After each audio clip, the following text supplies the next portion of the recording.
पूर्णमदः पूर्णमिदं पूर्णात् पूर्णमुदच्यते पूर्णस्य पूर्णमादाय पूर्णमेवावशिष्यते। ॐ शान्ति शान्ति शान्तिः।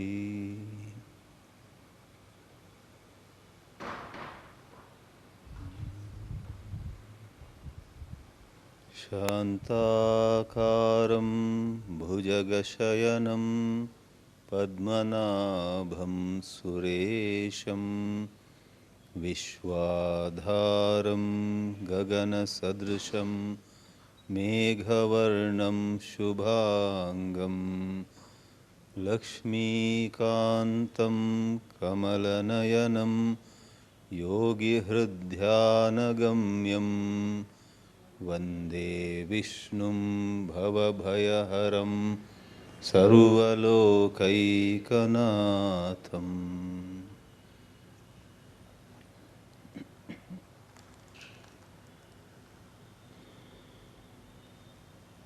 The Ishavasya Upanishad presented before us two forms of commitments, two forms of way of living, two forms of nishtha. The first mantra talked about jnana nishtha, the second mantra talked about karma nishtha. These two nishtas, these two ways of living, following two distinct ways of seeing, are so comprehensive. In fact, they are the only two possibilities for anyone who is earnest, sensible, value-based. Anyone who is honest, integrated, anyone who is endowed with good human qualities would either be in jnana-nishtha, that's rather rare of course, or in karma-nishtha. And as we explained, this karma-nishtha, by context, by the force of the situation, is nishkama karma-nishtha. That is, the person, man or woman, does activities with no selfishness. In fact, it's a very amazing possibility. I would call it once more a tightrope walk. For to do work day in and day out, to do work 24/7, as we call it, without falling a prey to varieties of selfish desires is extremely difficult. To live a value-based life itself is very hard, for the world is full of temptations. We get drawn towards various pleasures. Even the most careful people also slip and fall. If you have studied the Sthita Prajna portion of the second chapter of Bhagavad Gita, there Sri Krishna says even the very intelligent, learned person also gets pulled away by the sense organs. Yatato hyapi kaunteya purushasya vipaschitaha indriyani pramathini haranti prasabham manaha. Indriyas are so powerful, they as though churn your mind. They as though shake your mind up, even as you were about to believe, I am now firm, I am stable, nothing can make me dishonest, nothing can bend me. Just then something happens, something either tempts you or disturbs you, you lose your balance. Indriyani pramathini haranti. They take you away or they distract your mind, rasabham, with tremendous force. So, though we put the second mantra, which is karmanishta, as second notch, please do not underestimate it. In fact, to have that karmanishta, that is, to be assiduous, to be dedicated, to be quite honest, to be, to use a word which J. Krishnamurti very much liked, to be endowed with true integrity. That is the spirit of the second mantra in the Ishavasya. Is a tightrope walk, or it is such a state of delicate balance. If anyone actually stays like that, then rest assured, divine grace coming towards him or her like a pleasant breeze would just throw him off into the lap of gods, as an idiom goes, which means he will be pushed into the jnana-nishtha of the first mantra. Even as we were coming, one of you raised an interesting question about what is meant when the Vedanta says the world is illusory. So, on the steps of the staircase, we had a little discussion just now. You see, this world, which appears extremely solid, extremely real, unquestionably true, itself on occasions appears utterly meaningless, if not unreal. You and I, at a certain point of time, would value something, and at some other point of time, would have no interest in it. If you look at your own life, some place, some person, some object, which at one time had appeared very, very precious, you would die for it, or you would die for him or her, at another point of time would not arouse any interest in you. It's sometimes very disturbing to us. Even our relationships, even the so-called romance of Bollywood movies and so on, You see a Bollywood movie, romance and all that, or romantic novels. I would go up to the extent of saying if Romeo and Juliet had married and spent some years, after a few years, they may have loving regard for each other, but the perception of each other would drastically change. That's the nature of this universe. The deep love and regard, that is like self-knowledge, that is spiritual. But other things, the ordinary romance, the ordinary ideas of, oh, so wonderful, so great, and so on, those things change in relationships with the people, with objects, and so on. So, one way of appreciating the Vedantic statement that this is all Maya, this world is an illusion, is to realize that we cannot have a fixed understanding of this world. Everything keeps changing. And if you and I are alert enough, we perform our duties with great care, not coveting, not desiring anything which is not due to us, not asking for even an ounce of extra.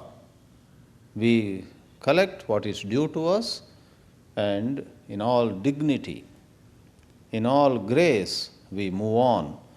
We put up with hardships, difficulties. We bear the bad times that life brings to us. And in good times also, we go through them in grace without getting fluffed up in some kind of egoism, arrogance, as though we are superior to everybody else on earth and so on. That's what is called living in a certain emotional balance. If we do that, the assurance of the Vedanta is such a mind would come upon a new understanding, a new perception. The very same world which otherwise was appearing to be attractive at times and repulsive at other times becomes something which is immaterial. Call it this way, the world becomes immaterial or unimportant, or the world loses its power to hold you, to bend you or to disturb you. The world loses its power to disturb you. Or call the matter another way, you will start perceiving something indescribable which is not of this world, something which is as though totally different. You may use poetic, figurative words for it, something beyond, something transcendental. I have been on and off making passing references to the great thinker J. Krishnamurti. Here an appropriate or an apt reference may be made. Krishnamurti never talked of God or being devoted to God, but at places he talked about something very beautiful, something very divine, and the word he chose to refer to that divine truth was very peculiar. He said, the other. I would not go much into it, for we are not here to discuss Krishnamurti, but I would give you an example.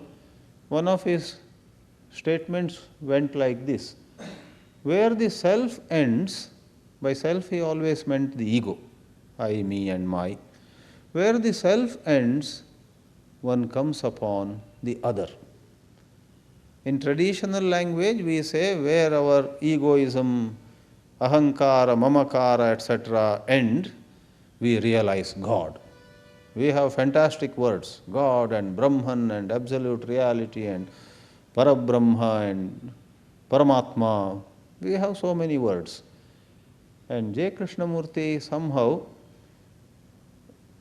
was uncomfortable with all such words, because he sort of saw that there was too much of verbalism or verbosity. Everybody reading and talking and giving lectures, and there was too much verbosity, and in his eyes the real earnestness for truth was hardly found. So probably for that reason he avoided all the usual words. He avoided the beaten track, and he used his own chosen words like this, the other. In Krishnamurti literature, at some places you will find seeing the other, knowing the other, or the other would act through you, and so on. What is this other? The other. The other is what I was trying to point out to you. When the world no more holds you in its grip, where do you go? What do you then perceive?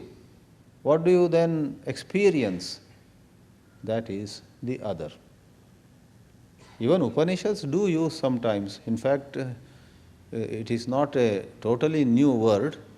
In Kathopanishad, the word the other comes.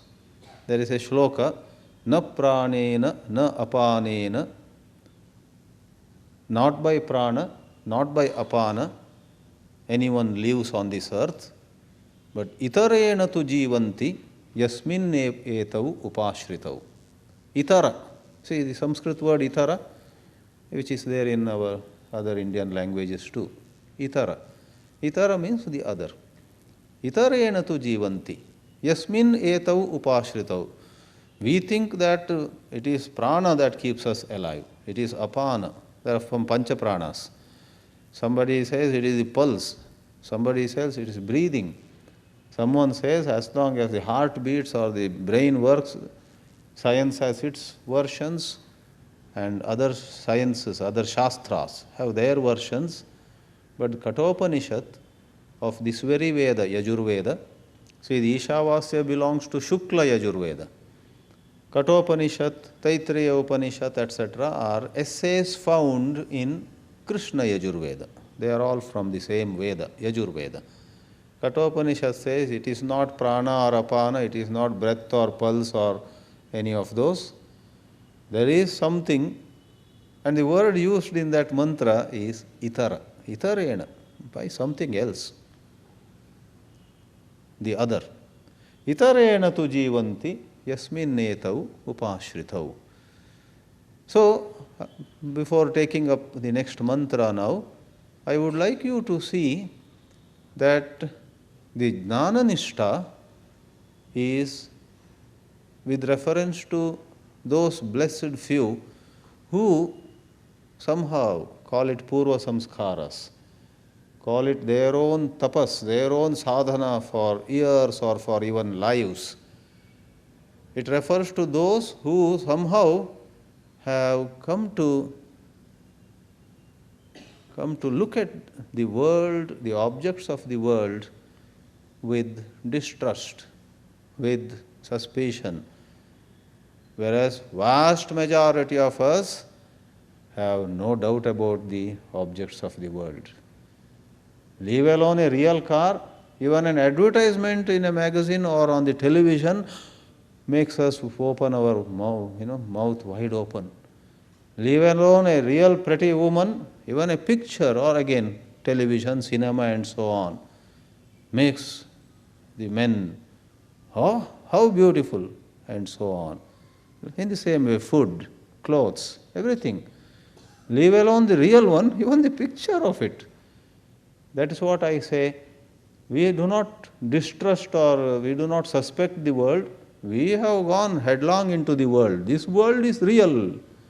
And therefore, we are happy at times when we get the desirable objects, and most of the other time we are unhappy, right? In that sense, I am saying there are a few, I would once more call them blessed souls, who do not trust this world, do not take anything for face value. They too see men or women, jewelry or cars, everything. However, their mind is in such fine balance, it doesn't just like that get drawn, just like that it doesn't get pulled towards anything, nor does it just like that get any sense of dvesha, aversion. See, vairagya is not about hating pleasurable objects. It's neither being attached nor hating. Therefore, it's a tightrope walk. So, the first mantra is meant for such people. In fact, Shankaracharya in this commentary at a certain place refers to such people as parivrat mumukshu. Mumukshu means someone very eager to get liberated. Parivrat means one who is roaming around. Parivrat mumukshu. The first mantra is meant for parivrat mumukshu. Roaming need not be physically roaming, but what is meant is you are not stuck anywhere. My house, my son, my daughter, my husband, my wife, my book, my production, you and I are caught in something or the other which comes to us as my. Some of us join some ashrams, then my ashram, my incomplete project, my CD has not yet come out, my lectures are to be attended by people, there also my comes, right? Then I am not parivrat. You know who is a parivrat? Who doesn't take anything as mine. That means who is not held by anything, who like wind moves on. I believe there was a son who started attending classes of some Swamiji like me and started telling at home, "Mai sannyasi banunga." The father, mother all said, "What?" The boy said, young boy, "I am going to become a monk." And he used to attend lectures of Babajis and all. Mother especially got very worried. In fact, she started having sleepless nights. You know, these mothers are always like that, the Hindu mothers. They want the neighbor's boy to become sannyasi. Their own son should never become sannyasi. Mother's love is like that, affection. So this mother said to the father of the boy, her husband, "देखिए क्या हो रहा है, ये बोल रहा है सन्यासी बनेगा." He said, "Don't worry, it's not so easy." But the mother would not. And in this illustrative story, one Sunday when the mother was very panicky, again last evening he went to that lecture and came very late, came home late. The mother was panicky. The father said, "You know, those who take sannyas don't go on saying, 'I'm going to take sannyas, I'm going to sannyas.' Your son has been saying it for last 2 years. Just डराते, हमको डराते रहा है." You know how people who take sannyas, how they go about it? The wife said, "How?" He said, they get up like this, he stood, and they walk like this, he walked. He went out of the door. They go like this, he said. He went and never came back. He just went, he never came back. Much later they came to know. He joined somewhere, Himalaya mein sannyasi ban gaya wo. So mothers here, take note of it. If your son says, "I am going to become sannyasi," again and again, in fact, you should tell him, "बेटा, बड़ी अच्छी बात है, किस आश्रम में जाना है तुमको, मैं ले जाके छोड़ के आऊंगी." Then he will stop saying that. That also happened. One place, one wife was saying, "I am going to join some ashram." The husband lovingly said, "I will drop you and come." And then she stopped saying like that. So sometimes you should double check anybody talking like that. Those who want to take, they will just take. They won't, barking dogs do not bite, right? Or, that's a statement. So, this first mantra is sublime, but it is for the very few. When it happens, it happens. You cannot force it. I would like to go for the nishtha of the first mantra. You cannot say that and tomorrow morning I will not have any desire. Tomorrow morning onwards. You cannot say that. You cannot reprogram, or as Sadhguru Vasudev uses a word, do re-engineering so fast. Sadhguru Vasudev has coined this word. His spiritual retreats are called re-engineering workshops. It's a well-coined word. As I have understood, I have not studied it in detail. Perhaps what is meant is, you re-engineer your whole mind from nishkama karma, after some changing some bolts and nuts, and you come to, after sakama karma, you come to nishkama karma. You are into karma because the world looks very real. Your family, your home, your financial responsibilities, your 100 things look real. But you go about it with no selfishness. You go about everything more as per duty-mindedness. You are driven more by duty and less by pleasure. Duty before pleasure, as the saying goes. Pleasure is part of life. Whether you like or not, there is pleasure in life. Whether you like or not, there is pain in life. But are you driven by pleasure and pain, or are you driven by sense of duty? That is the question. So, one may be going from sakama to nishkama, and then further re-engineering.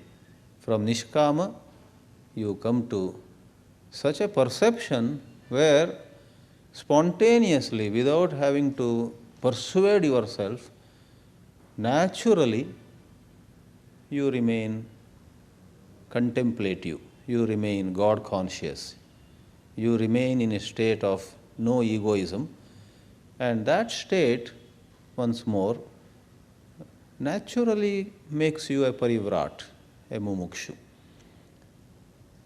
It's not that you decide to avoid some acquisition of pleasure or possession. You don't have a taste for it. That is what we mean by natural. You don't have a taste. Even if somebody brings something very, very, supposed to be attractive before you, you look at it as though there is nothing in front of you. You have not become dull, but that is the re-engineering. Inside you, the vasana has gone. Nirvasana. Your mind has become nirvasana. When you have vasanas for something, the object seems to pull you like a powerful magnet. You think the power is in the object, but the Vedanta clarifies, objects do not have power. It is your mind which has vasanas. Right? There was this advertisement, I think even now it's on the television. Son and father go to a mall, and the son, I think, is drawn to chocolates or toys or something. But father doesn't allow him. Come, come. He pulls the son away. And after a while, there is some very beautiful car displayed. And the father looks at the car. Now the little son is pulling the coat of the father. Come, come, let us go. And the father doesn't even know that the son is pulling. See, at the department or the section of toys, it was the son who was pulled. At the section of the new car model, it is the father. Why? The father has car vasanas. From a higher point of view, it may be bekar, but he has car vasanas. He doesn't have that higher point of view. He is at a certain point of view. It's a matter of point of view.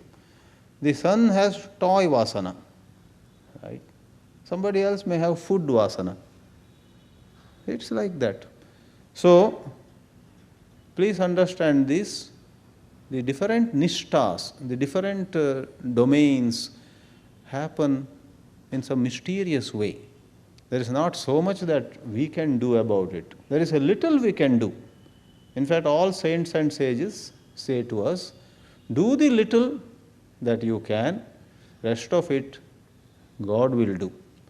Sri Ramakrishna would say, put one step towards God and then God will come 10 steps towards you. One step, that is all you are capable of. But we are such kanjus, such miserly people. God is omnipotent. Why does He want us to put one step? Why doesn't He Himself come all the way? Why doesn't He come and lift us? We don't want to put that one step also. God says no. Yeah. Somebody, I believe, was shouting at God, even once you didn't help me get lottery prize. And one morning after he yelled like that many times, God came before him and said, even once you did not buy lottery ticket. Kam se kam ticket kharido. So just to illustrate, there is a little that we can do. Buying a lottery ticket, 10 rupiye ka, is a little thing. And then if God wills, it can bring 1 crore of rupees to us. So a little effort we must do, otherwise these things happen when they happen.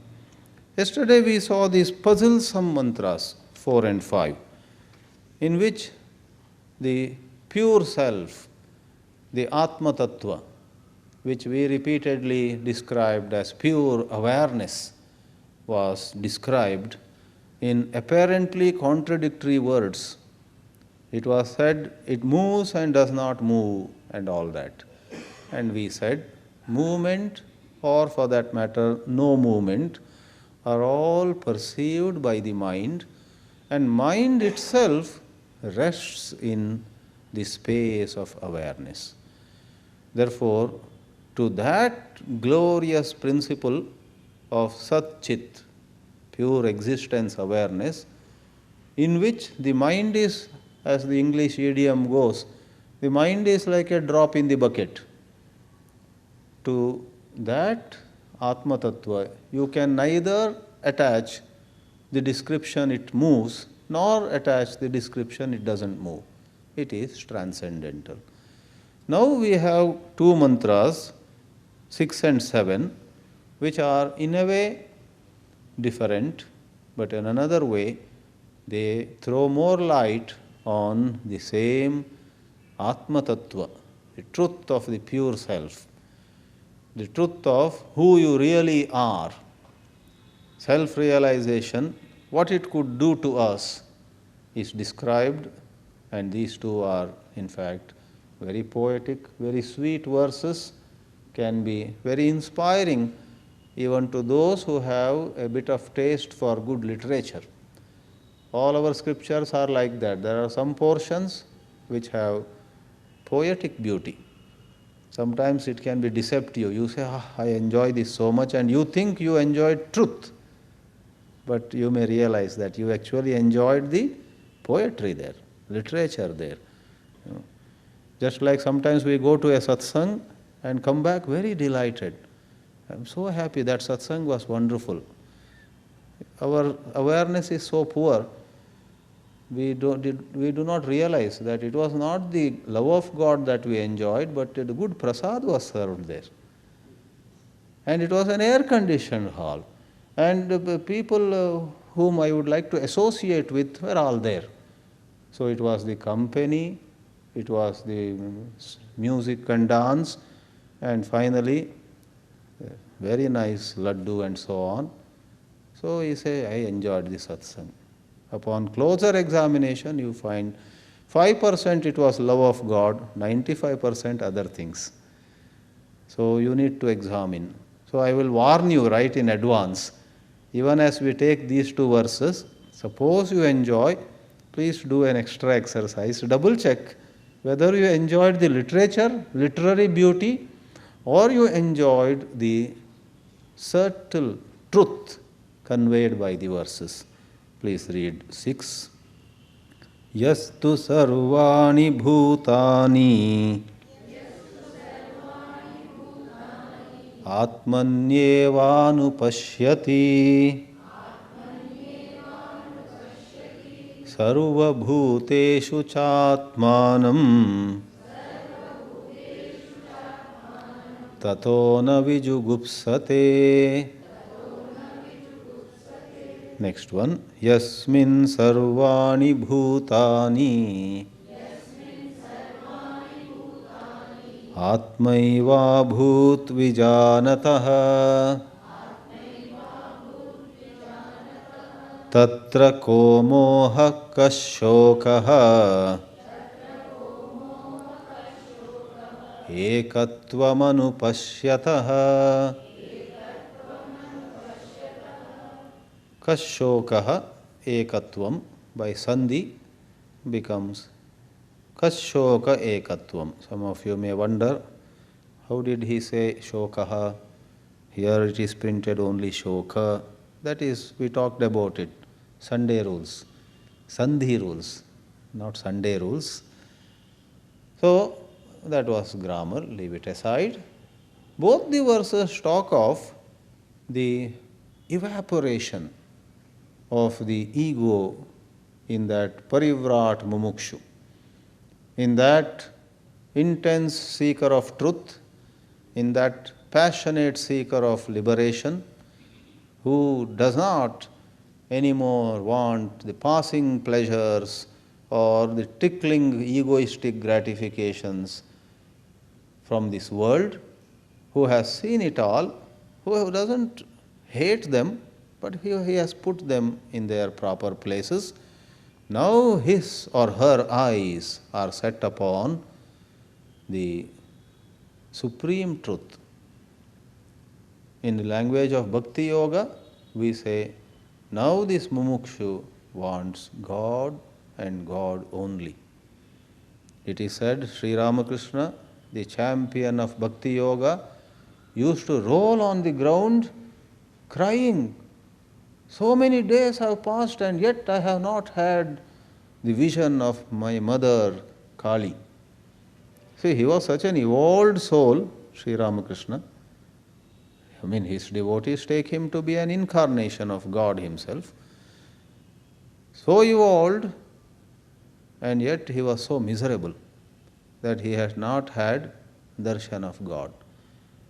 We, many of us, are nowhere at that height, but we are very content. एक दिन हो जाएगा, जल्दी क्या है?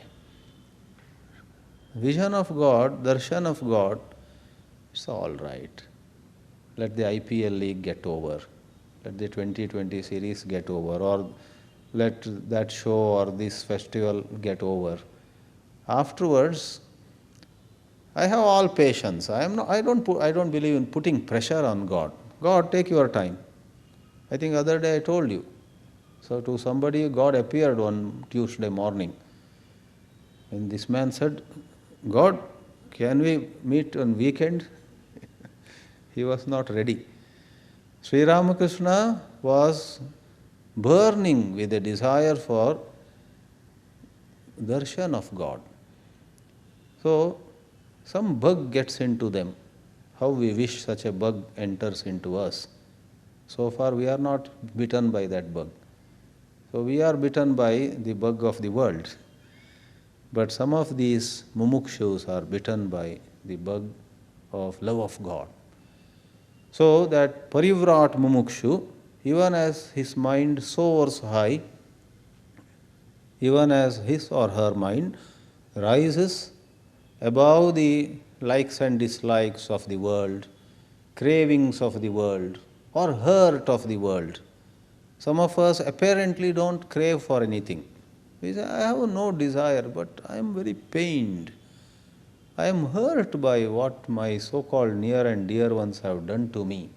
My own somebody, brother, sister, husband, my own uncle, my own people, for whom I did so much, let me down, and I have a heavy heart. My heart is heavy with this sorrow, we say. We say we have no desire, but philosophically, hurt is no different from desire. Desire and hurt are two sides of the same coin.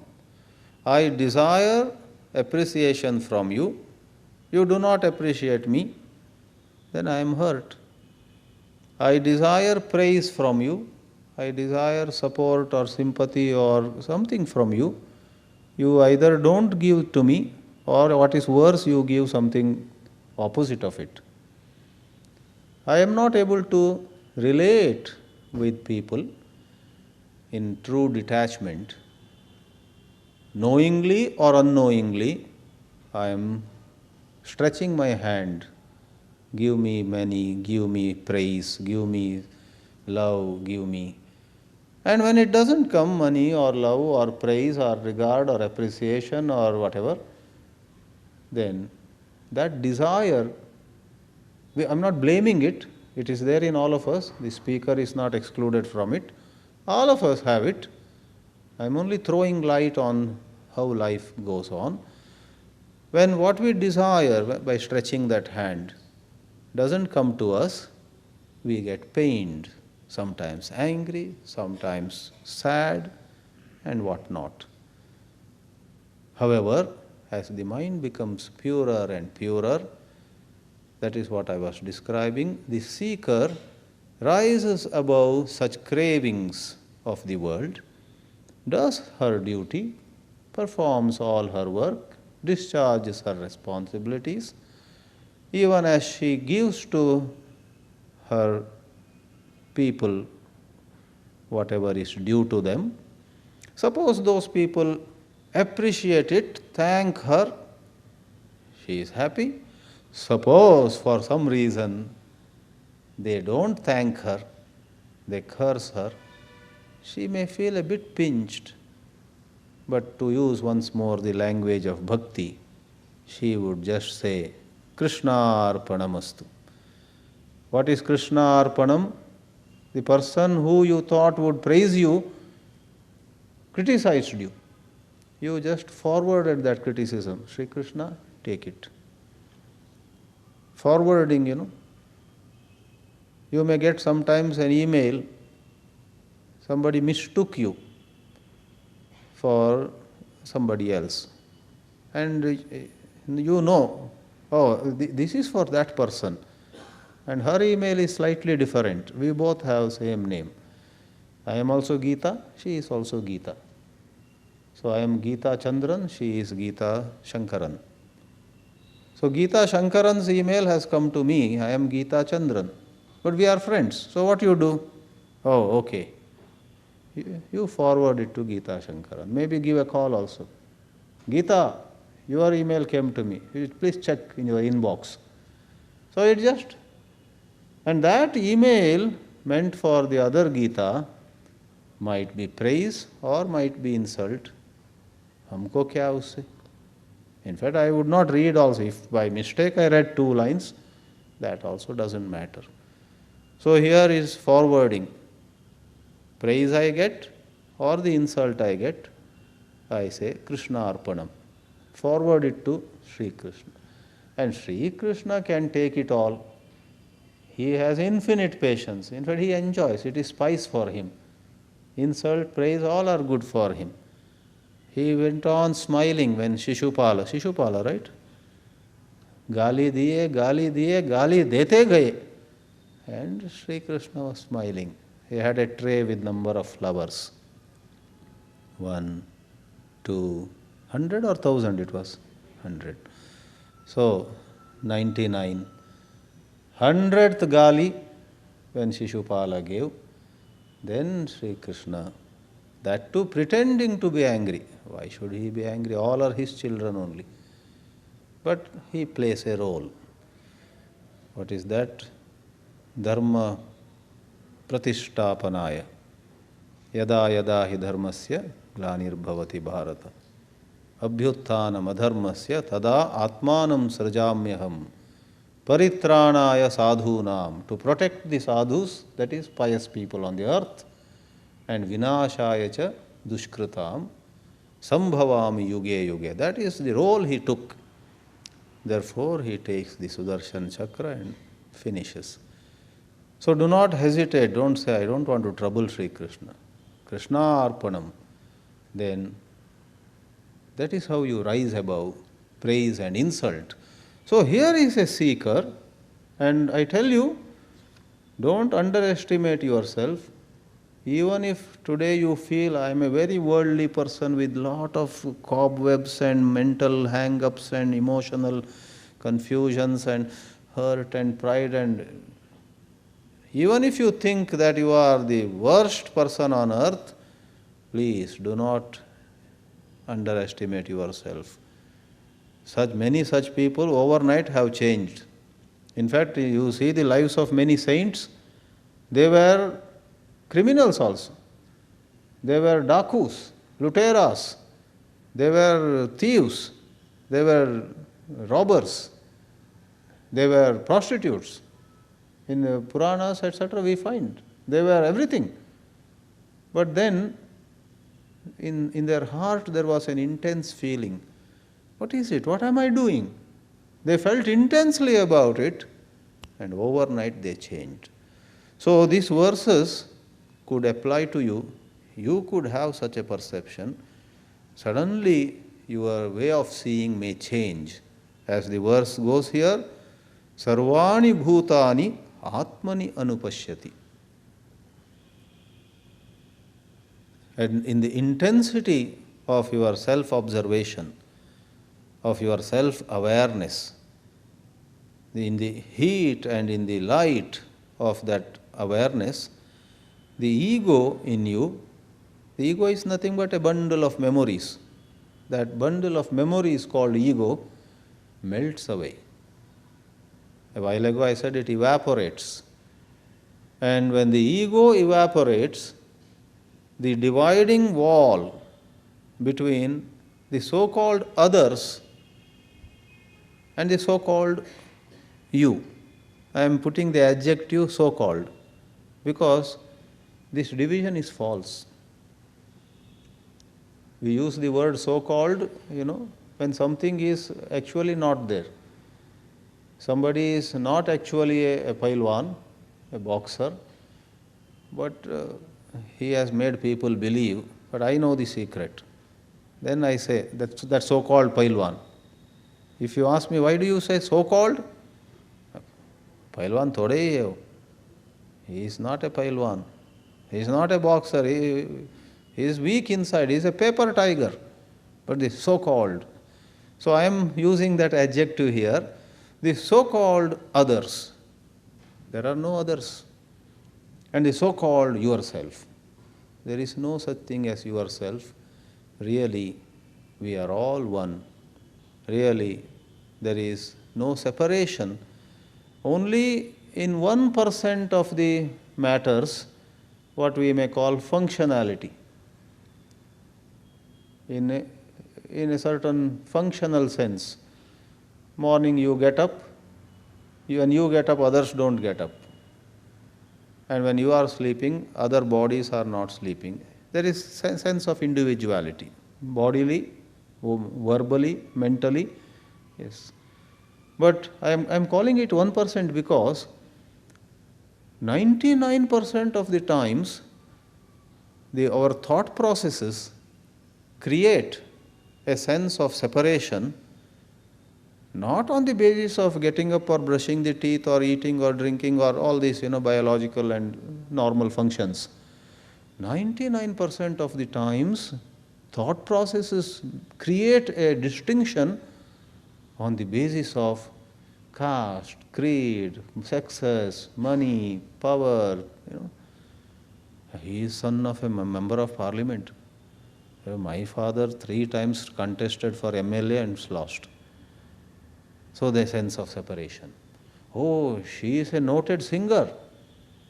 Whereas I sing only in bathrooms. Of course, I don't have to be humorous so much. That is judgments. 99% of the sense of separation, others and me, us, are man-made, thought-made. He is a Mohammedan, I am a Hindu. He is a Pakistani, I am an Indian. These are all 99% of the times irrelevant. They have no bearing, but we carry. We are so much involved, I tell you, in putting labels. We label. And many times we don't know the other person at all. Even right now, all of you don't know me at all. But you think that I have some knowledge, so you are sitting here. I don't know you at all. But I think that here are people very interested in Vedanta. Maybe or may not be. Sometimes, we don't know each other at all, but I have some image of you. And what drives me is the image. And what drives you, driving meaning what makes you do whatever you are doing, is the image. By false propaganda, tomorrow morning, if you come to know that this Chidananda is a big hoax, tomorrow nobody will come. Day after you come to know that it was a hoax, it was a false propaganda, then again you will come. Because the image is what runs. I tell you something happened. In 1991, I went around the country conducting interviews to take brahmacharis. We were running a 2-year course in Mumbai. And Gurudev Swami Chinmayanandji, I was brahmachari Lokanath that time. Lokanath, he always spoke like a king. You go. And he told the ashram manager, book his tickets, let him go. 32 places I went. I was very inexperienced that time. And in Kolkata, Chinmaya Mission Center, I sat. The members there, but others say they gave me a good breakfast. They set up one table and chair. And I sat to interview the candidates, boys and girls, who wanted to join our ashram. There were not many, 7 or 8. So I was sitting there and I would just come and Then I would ask, why do you want to join the ashram? I like Bhagavad Gita, I am a devotee of Shiva, Krishna, something. Good. I would judge. What have you passed degree? How much have you studied? All that. So second person, third person. Then the fourth person I said, come here. Young man, he came. I asked him, why do you want to join the ashram? He said, I think ashram is a nice place, but really I don't want to join the ashram. I said, you don't want to join the ashram. Then I asked him, how far have you studied?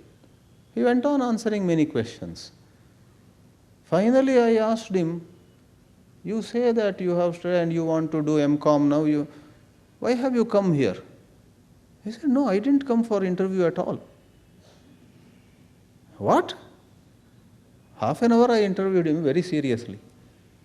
Why did you come in? Sir, you called me, so I came in. But why were you sitting there? No, my friend had come for interview. So with his friend he had come. Half an hour we fooled each other. I didn't know that he was not a candidate at all. I can never forget that. But maybe, I called him with such gambhirata, he got frightened. And I was in yellow clothes that time, with one chandan and one japamala and very short hair. So, this Sadhu Baba naraj ho jayenge, bulaye hain jao.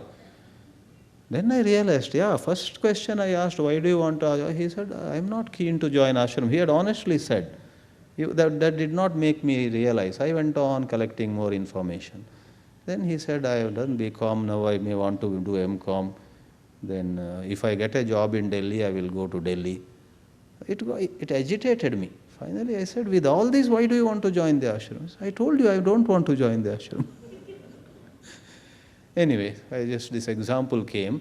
I had an image of him that he wants to join the ashram. Actually, he did not want to. And poor fellow was not good in communication. Right in the beginning, he could have said to me, sir, I am not a candidate. That sentence he did not say. He just answered whatever questions I asked him. Kabhi koi ye bhi ho sakta hai. Maybe I didn't give him proper space. There are some people to whom you have to give 5 minutes. Then only they open up. They don't open up unless you give a lot of time. If you go on talking, then they want to say something, but before that we have said something. Anyway, so why did this come? The perception, the so-called others, so-called me, I and others. The ego is made of memories. It evaporates. Atmani sarvani bhutani pashyati. So, in that context, I said 99% of the time, the individuality is not something to do with your body, with your functional mind. See, functionally, one may be a teacher, another may be an accountant, third may be a nurse. But is this teacher 24 hours teacher? Actually, if you do go about it mathematically, the role, the whole society may look at you as a school teacher, but the role as a teacher mathematically is for a little while here and there. Otherwise, to a large extent, you are a human being. Don't stop there. If you go further, you are not even human being, you are awareness. Or, in the Vedanta, we have an interesting way of putting it. You are full stop. There is no label. What I mean is, all your roles, suppose somebody here is a school teacher, wife of her husband, mother of her 2 children, daughter of her father, sister of her brother. You make a list of all the roles. And all of them put together is the functional I. It is only a drop in the bucket. Who am I? The sense of I, if you re-examine, is by far very, very vast. But ordinarily what happens is thoughts, our thoughts take these few descriptions and continuously revolve around them. That is how when you and I are emotionally disturbed, one incident that I went yesterday to my uncle's place and I clearly saw auntie saw me through the window and quickly the door was closed, window was closed, and when I rang the bell there was no answer. I knew they were all there, but they were sitting quiet, and after some time a servant peeped and said, "Koi nahi hai ghar mein." Auntie ne mujhe dekha tha, but now my auntie and uncle don't want to see me. What an insult. They were there, but they pretended to be not there. They don't want me to step inside anymore because I married somebody of another caste. I have been, whatever, I am just concocting a story. They have banned me. They have made me an outcast. First my parents, then my uncle and aunt, then one by one they are not there. Nobody wants me in. And today I sit and sob. This morning I don't take breakfast. I tell my wife, who is from some other caste or some other religion, don't worry, but yes, I am hurt. We go through this social, what you call, boycott. Thank you. My wife and I are facing this social boycott. Parents have denied us, all this. Now, you know what happens that time? Since I don't have spiritual maturity or emotional maturity, etc., I am a regular, ordinary person, so is my wife. What happens typically in this case is, this thought, banned, avoided by all, these memories, a bunch of memories hold me in their kapimushti, in their captivity. Life is vast. In fact, after some time, we slowly forget everything. And after some time, as we have one or two children, sometimes these parents and all, children की ओर आ जाते हैं. बच्चा होने पर slowly my mother first comes saying, I want to see my grandson. Or anyway, I don't want to talk of intercaste marriage here. So, at that moment, that Sunday morning, if I am crying and sobbing, you can easily see a certain bunch of thoughts have hijacked me. In the case of the God-loving person, in the case of the Tivra Mumukshu, in the case of the Parivrat Mumukshu, as Shankaracharya puts it, there is a maturity. No such bunch of thoughts hold him or her captive. People may insult, people may boycott, it at the most pinches a little bit. But primarily this person is immersed in love of God. That is the bhakti language, sweeter and easier to understand. In the jnana language, primarily this person is very intense, very alert, very observant. His thought flow is as though, like this bright light here, is exposed by his own capacity to observe. Therefore, thoughts cannot hijack him. Therefore, all of them are in their place. When your thoughts as I am wife, I am mother, I am sister, suppose when these thoughts don't hijack you, how do you see yourself? That is what Upanishad is talking. Your brother comes then, Bhaiya, aao, chai pee lo, you may. The sister in you may come up. But otherwise, left to yourself, I told you, the number of roles, they won't hold you. All of them are there at their place. Your self-perception, if Ramana Maharshi were to ask you that time, who are you? You would say, I am, and you will just stop there. That I am has no boundaries. I am brother, I am sister, I am a meritorious person, I am a sinner. The moment you describe, there is a person has come into being, a limitation came. Who describes? Thoughts. And normally thoughts appear as unquestionably real, but thoughts actually are a secondary dimension of our existence. This secondary dimension has become primary. If what is secondary remains secondary, then your experience of your life, your experience of the world around you undergoes a dramatic change. And you will then, you don't have to read Ishavasya, you will sing this. I get a feeling that the whole world is in me. I feel that I am not limited to this place, this body. There is this body, of course, but I get a feeling that everything is in me.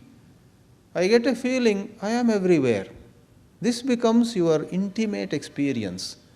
The rishis of yore experienced it. So they wrote, Sarvani Bhutani Atmani and Sarva Bhuteshu Atma. You are in all and all is in you. In the Bhagavad Gita, 6th chapter, Sri Krishna literally takes these two verses with one or two words slightly changed. Please look up chapter 6. He uses, in fact, he beautifully adds one more shloka. He says to Arjuna, if you see the whole world in me, that is in Sri Krishna, and if you see me in the whole world, that is a great vision. That is not said here. God is not mentioned explicitly here. Here, you see, there are three things. You, the world, and God. In 6th chapter of Gita, all these three are expressed in this language. Krishna in all in Krishna. Arjuna in all in Arjuna. Arjuna in Krishna and Krishna in Arjuna. That means the distinction between Ishvara, Jiva and Jagat. This is the threefold division in all philosophies. Arabhyate Jiva Jagatcha Ishvaraha. Something like that. In Saddarshanam we have a shloka. Ramana Maharshi says, all philosophies begin Arabhyate. Unka prarambh is prakar hota hai. Jiva, Jagat and Ishvara. And he says, all that division is when your ego is up and active. When your ego dissolves away by bhakti or karma, yoga or jnana, inquiry or whatever, when the ego dissolves away, this division of Ishvara, Jiva and Jagat goes away, he says. Adrishtaloka niraham pratitihi, he says. Aham pratiti, I am a man, I am a father, I am educated. I have studied scriptures also. This is called aham pratiti. Main ye hu, main wo hu. Kahin bura, kahin अच्छा, kahin bhala, kahin kamjor. Ye sab, these are thoughts. When there are no such thoughts, where did the thoughts go? How did the thoughts go? Not because of taking some drugs or hitting oneself with a hammer. That would be different. Then also thoughts go. When you faint, when sometimes, somebody hits you with a hammer, you fainted, then also no thoughts. But that is not realization. You are very much awake. You are very much alert. You are not dead. Your mind is not dead. But thanks to inquiry, call it inquiry, that is the language of jnana, or call it sharanagati. You have surrendered to Krishna. Krishna is everything. And then in that sweet surrender to Lord Krishna, you find the you has disappeared. Krishnamayam Jagat. Everything is in Krishna. Krishna is in everything. You are also in Krishna. Krishna is in you. If you do not have a proper background, all this looks like some kind of confused talk. You may say, what is happening here? How can it be? That is why some hasty Western commentator called Upanishads as the blabbering of some people who perhaps were under the influence of some substance. Bapre, Shantam Papam. Such holy, sacred, glorious statements were mistaken by somebody as the blabbering of people under the influence of drugs or some intoxicants and so on. The same spirit was described in 7 also. Yasmin sarvani bhutani atma eva abhut. All living beings earlier were appearing as different. I have nothing to do with them. They are they, I am myself. There was a distinction. But in the melting away of the ego, ahankara, this mumukshu or mukta. Mumukshu, is on the threshold. Mukta, the liberated one, has gone that side. So the liberated one or the one about to get liberated, that is the situation. Such a person then feels all are in him. Sarvani bhutani atma eva bhut. So the suffering of some people in some slum area, when he learns about it, he feels for them. Whether he actually goes there, it depends on various logistics. That need not be standardized. But his mind has become so pure. He is not one to say that the world always had some people suffering like that. Zyada socha nahi karna iske upar. That kind of insensitivity would not be there in this saint. He feels for them. Muslims or Hindus, Christians or Buddhists, people in Palestine or people in Israel suffer, this person feels for them. Because sarvani bhutani atma eva abhut. And therefore, no more delusion. Tatra ko mohaha. No more sorrow. Tatra kaha shokaha. Ekatvam anupashyataha. When one sees this unity, interestingly, it is not so much a matter, this is all one. It's not a self-persuasion to label everything as one. It is the negation of the false I within that naturally brings to one the vision of oneness outside. The work has taken place within. Therefore, the Buddha or Krishnamurti constantly talked of negating the false. They said, negate the false and don't say anything about truth. However, in our traditional Vedanta, we do both. We say Brahman is infinite, Brahman is all pervasive, Brahman has no birth and death, Brahman should be known. Brahma vijijnasitavyam. You should go and know Brahman. So we write pages on Brahman. Though in between we say Brahman cannot be described. Then why are you describing? That is because the Hindu mind is like that, the very imaginative.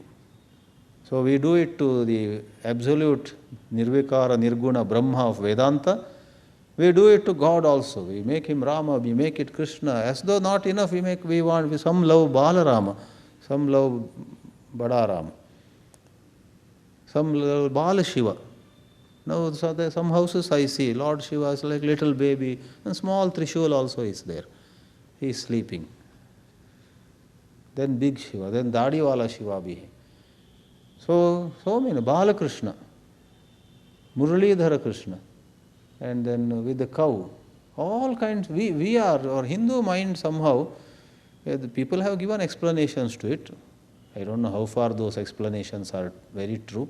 They say in this Christianity, etc., Semitic religions, Judaism, Christianity, Islam, they all flourished in the deserts there. So there is not much colors, not much of vegetation. Therefore, their descriptions are very limited. In India, in good old times also, plenty of greenery, rivers, flowing rivers. If you see a map of Varanasi, Kashi, where I live, of 1700, so many lakes there are. Today there are very few lakes, And wherever those lakes are, there are multiplexes or congested residential colonies. Very near where I live, there is one place, Maidagin, the nearest bazaar. When I was new to Kashi and I didn't know, I didn't needed something, I had to go. Maidagin, Maidagin. I thought, Maida ya gehu kya hai Maida? Maidagin. Then one day I visited a museum on Varanasi in Banaras Hindu University. There was a map of 1750. Some Britisher had made the map of Banaras. And I'm very fond of maps. I went on seeing. And then I saw, oh, Rajghat, oh, this is where I am. And very near there, there was a beautiful large lake. And it is said, Mandakini. Then it flashed, this Mandakini Talab has become the congested, noisy, dirty, polluted market area called Maidagin now. Mandakini became Maidagin. So our country, it was full of water, greenery, lot of prosperity. And somebody has explained like that. Therefore, the Hindu mind was full of multicolor, multidimensional descriptions. But they also went to the other extreme of Nirguna Nirakara, that full spectrum. Jisko kya chahiye wo le lo. Sagun Sakar, you have it. Nirgun Nirakar, you have it. Whereas Semitic religions do not like image worship, they have this no form. In some versions of Christianity, you should not take God's name in vain. Like there is one Christian, what they call congregation or one stream, the Church of the Latter-day Saints, popularly called Mormons. Salt Lake City in Utah state of USA is their big headquarters. There, suppose you fall down and say, oh, Jesus. The Mormons say, don't sin. It is a sin to take God's name in such silly circumstances. Don't take God's name in vain. Whereas हमारे यहाँ संतों ने बार बार कहा, खाते भी राम कहो, पीते भी राम कहो, सोते भी राम कहो, Ram Ram Ram Ram. Like that, there's one bhajan. गिरते भी राम कहो, लड़ते भी राम कहो, झगड़ते भी राम कहो. सब जगह. We talk of taking God's name everywhere, all time. Whereas in Mormon Christianity, don't you take God's name in vain. You should do only consciously when it is relevant, maybe in prayer and so on. ऐसे गिर गया Jesus, no. Anyway, the world has so much variety and we respect all different streams of thought. I would like to touch on one aspect now before proceeding further. In both these verses, apart from that wonderful vision or that wonderful new perception, new understanding, where the ego melted away and the verses said, all was in oneself was in all, and we added the dimension, all was in God, God was in all, though not said directly. Apart from it, if you noticed, the mantra 6 said, Na vijugupsate, which we translated as, all aversion will come to an end. Once one comes upon this new perception, from one's heart there is all aversion, dvesh or dislike, grina they call it, all kinds of, oh, I don't like him, I hate those people, etc. Or I fear. The fear also is a kind of this jugupsa. I fear, I shudder to think of this, and so on.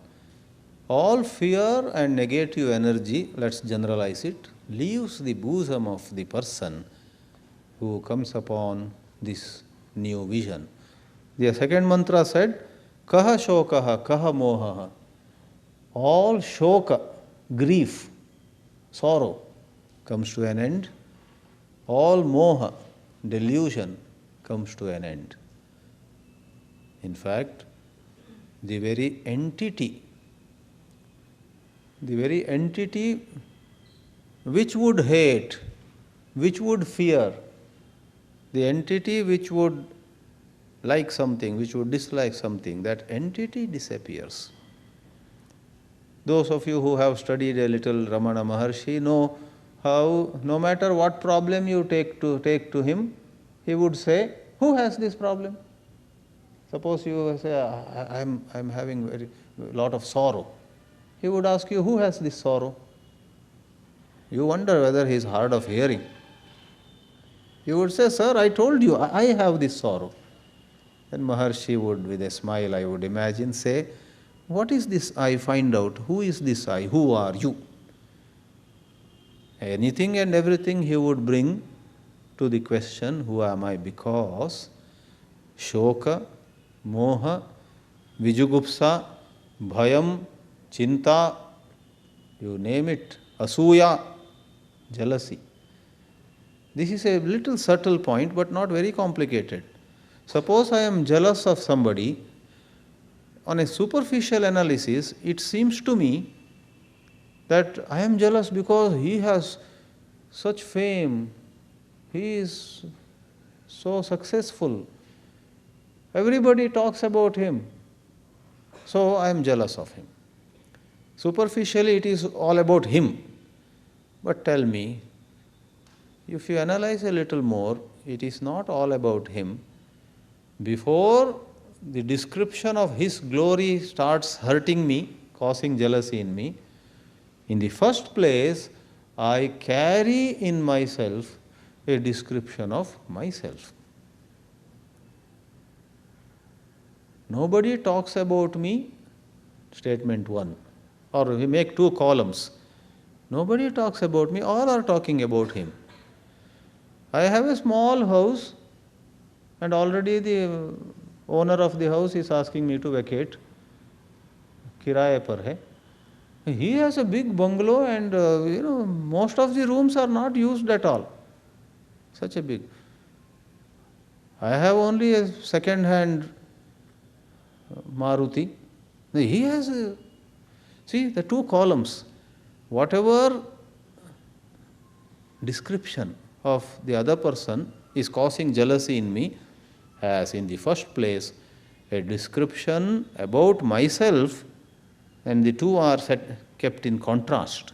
So Ramana Maharshi says, hold on, before you make a big list of complaints about him,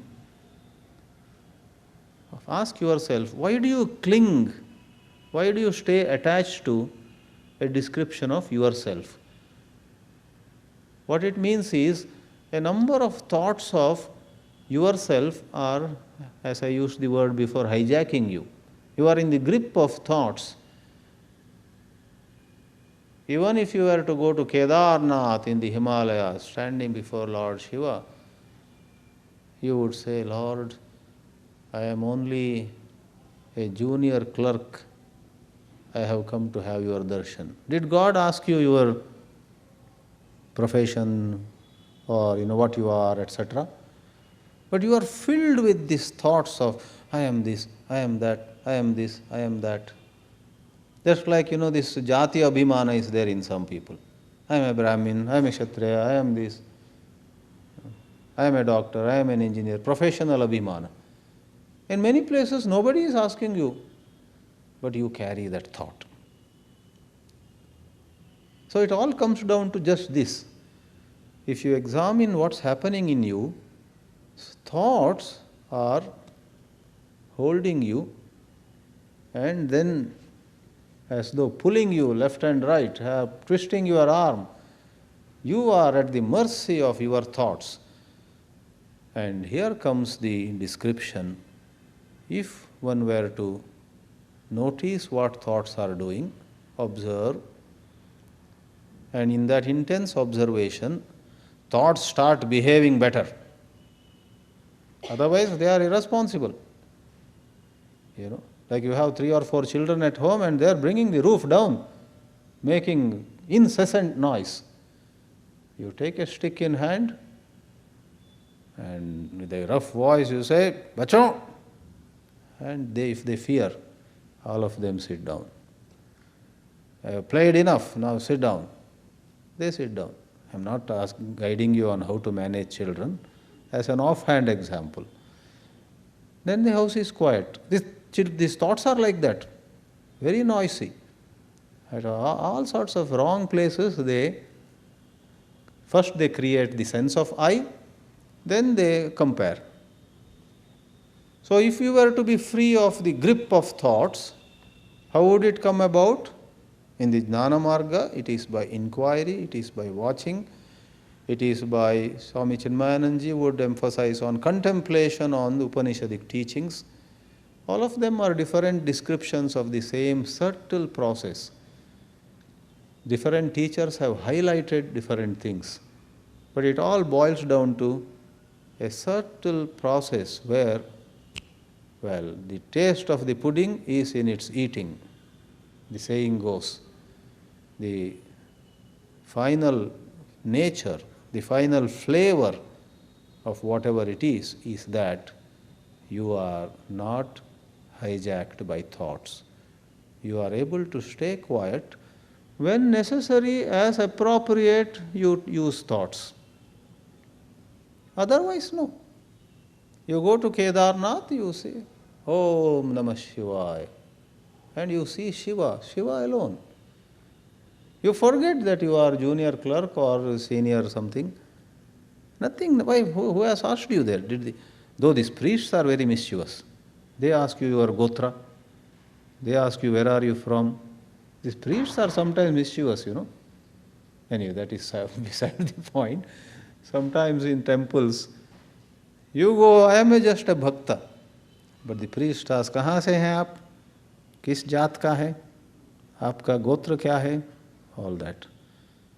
Once I went some time back to Kashi Vishwanath temple.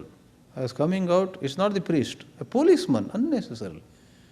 He looked at me up and down, and started asking, कहाँ के रहने वाले हैं आप? And went on. He asked me, oh, you stay in that, do they give you any honorarium? Do they pay you?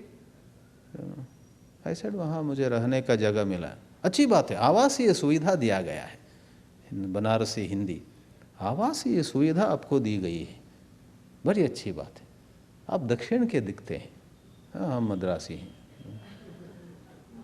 So with me there was another friend of mine, and she said later on, Swamiji, I admire your patience.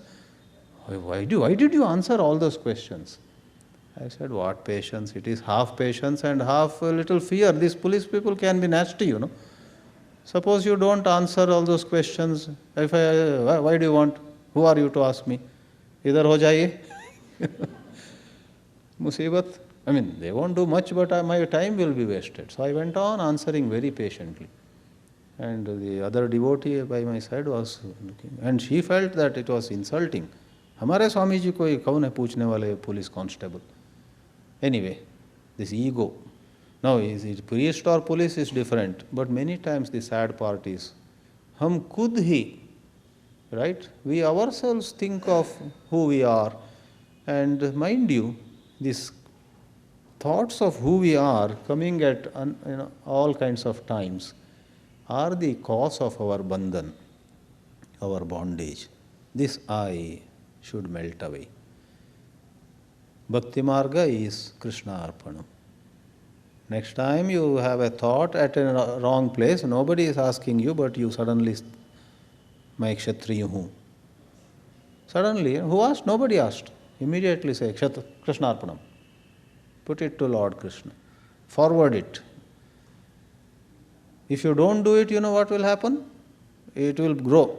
मैं क्षत्रिय हूँ, और क्षत्रिय में भी हमारे मुल्क में 4 प्रकार के हैं. My best kind हूँ.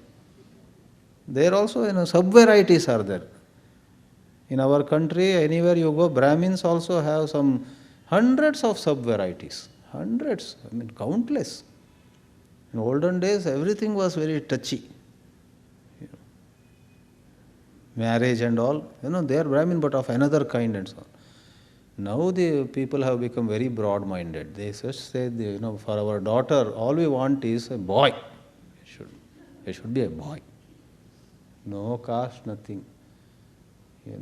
They say in some places, San Francisco and all that also they wouldn't say. San Francisco is known for, gay marriages and all that. Whomever he wants to marry, let him marry, boy or girl or ours is a free country. New age. We are living in a new age. Sometimes such people may have a better chance of self-realization because nothing holds them. I am a man, I am Brahmin, I am Kshatriya, I am old, nothing holds them. They are new age, they are liberated souls almost. They just say, I am. Probably in a manner of saying, but you need to examine. So, shoka, moha, all these, please examine, all these first seem to be caused by an external factor. He is responsible for my sorrow. She is responsible for my delusion. It seems he is responsible for my jealousy because he is going on succeeding. He never fails. Like that we show our hand to them. But just examine.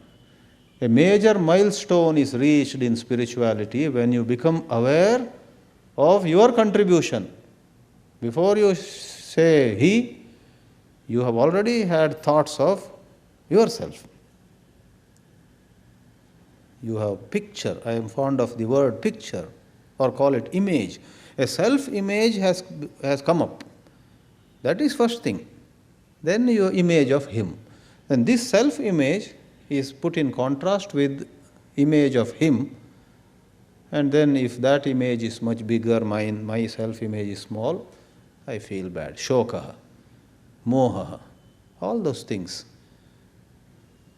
And what is this self-image? What is this picture of oneself? Nothing but a bundle of thoughts. Nothing but some memories. I stand before a mirror and it's a reflection. Maybe without my knowledge that mirror perhaps was slightly concave. So I looked a little, fat. Then I feel, I have been fasting so much and yet I have become like this. The mirror is mischievous. Thoughts are like a mirror.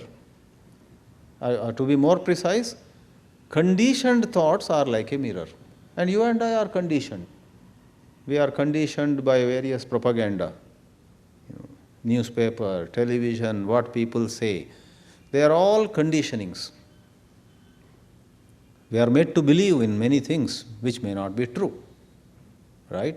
So they are like the concave mirror which misleads us to think that we are fat. If the mirror were straight, then we would not have that misconception. So countless influences come upon us in varieties of ways. They ask you, what are you doing?